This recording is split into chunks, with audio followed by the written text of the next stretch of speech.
hop, vidéo 2, l'os frontal et l'os zygomatique. Donc l'os frontal qui est ici et l'os zygomatique qui est ici. On a 3 tests pour l'os frontal. On a la translation vers caudal et antérieur.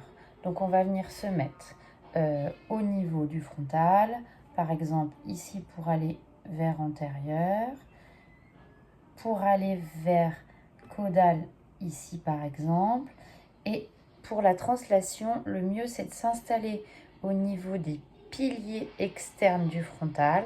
Donc on va se mettre au niveau de l'arche de l'œil. Attention cependant de ne pas s'installer du coup sur le zygomatique ou en arrière sur le sphénoïde. Donc on va faire bien attention de bien venir se mettre, on va suivre l'arcade sourcilière et on va venir sentir la petite articulation et de bien se mettre au-dessus de la petite articulation. D'accord? Et donc là, on va pouvoir venir faire ainsi nos translations. D'accord? Dans ces tests, on différencie aussi droite et gauche. Donc, on va toujours commencer par le moins restrictif. Du coup, si par exemple, le moins restrictif, c'est la translation droite, on va aller dans le sens de la translation droite et on va mettre en tension et accompagner le mouvement.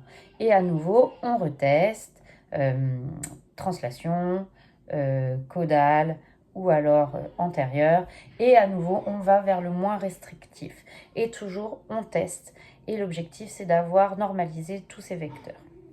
On va venir ensuite travailler sur la structure de l'os zygomatique ou malaire, qui est aussi la zone pare-choc, donc qui est installée juste ici, là, sur le côté de l'arcade orbitaire, enfin, sur le côté de l'orbite, d'accord.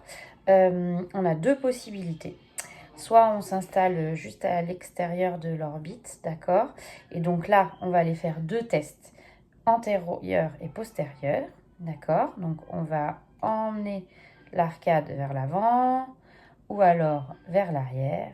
Et l'autre possibilité, c'est qu'on va venir se mettre sur la branche du zygomatique. Donc attention de ne pas être trop en arrière où on risquerait de se retrouver sur la branche temporale, mais d'être bien vers l'avant.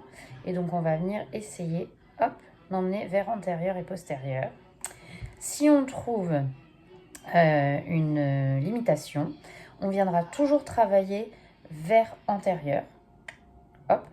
Parce que du coup, c'est quelque chose qui va dans le sens où la face grandit. C'est-à-dire que la face, elle grandit vers antérieur, caudal et latéral. Et donc du coup, nous, pour travailler sur la mobilité du zygomatique, on va aller vers antérieur. Voilà. Et voilà.